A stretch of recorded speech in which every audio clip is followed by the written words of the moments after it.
My name is Ben Kalinimi. I'm 11 years old. When I was a baby, my father passed away. My father had many wives. My mom got 8. I was a little girl when my mother died. When my dad died in 1996 and mom died in 1997, then I began to suffer. My mom came and told me that when you were still a baby, your father died, everything changed, and I started crying. My heart said, Ben, however much you cry, the tears will not bring back your mom. I felt that I had lost something important. My grandfather was so old that he couldn't care for me. And when my grandfather died too, I lived with my grandmother. Where are all the friends and all the relatives that our father and mother had? I thought it was not real. When I saw people crying, also me, I cried. All my sisters were crying. And I asked them, what's the matter? They told me, Mom is dead. We stayed with our stepmother for a short period of time, and then she gave up.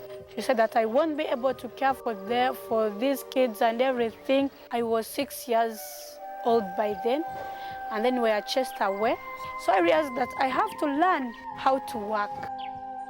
We used to dig all day. We would just go to the well far in the bush. We used to fetch firewood from the forest, deep down in the forest. The situation I used to live in was terrible. The house that we are living in was not good. Sometimes when it rained, it used to leak. I was all alone at home. The house was dark.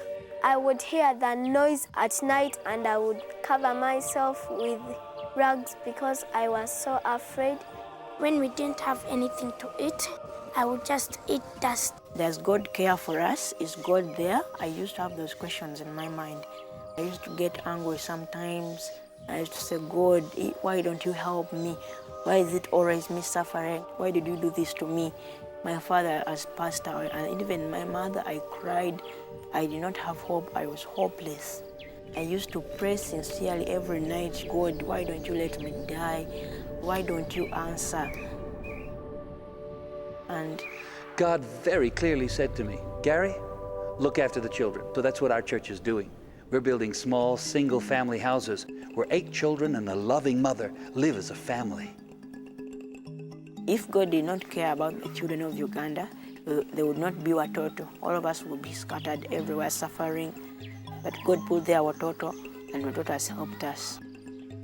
I remember that day that they brought me to Watoto. I was very happy because I saw new things that I'd never seen before. A lot of things have happened, and I just thank God of His great love because I'm changed. I walked into the new house in Watoto that they gave me. I thank God for giving me a new mother, and I loved the brothers, I loved the house and my bed. I met my new mom in Watoto. She hugged me and gave me something to eat. She prepares for us good meals and she makes sure that we are fine. I remember the first time that I ate bread. God has been good to me. That's the common reason why I am in Watoto. God has blessed me in very many ways. I think about how I was helped. I thank God for bringing me out from the suffering. I only see that was God's hope and God's mercy.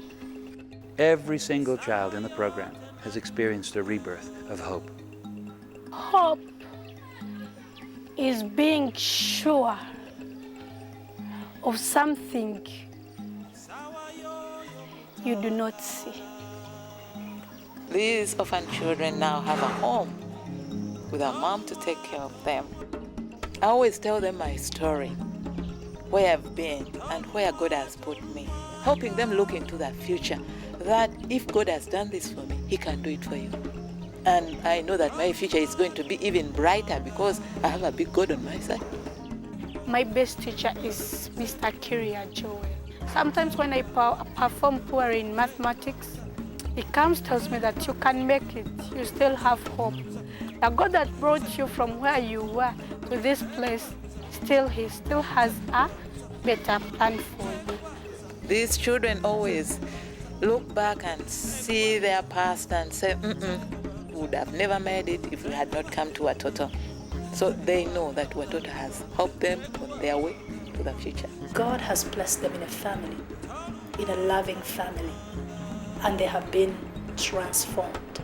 The transformation is very vivid. God is using Watoto to train, and Watoto is training the next generation of Ugandan leaders. Each of the children has a dream. When we grow up, we will put those dreams together to change Uganda into a much better place. I do see myself as a future leader. God helps us so that we may help others. When I die at my funeral, I want people to say, Ben has been a great man. He has helped the poor. He has helped the little children. He has been a very fair doctor. He has helped our country. God has helped this man pass through all this. And I also want them to believe through what God has done with my life.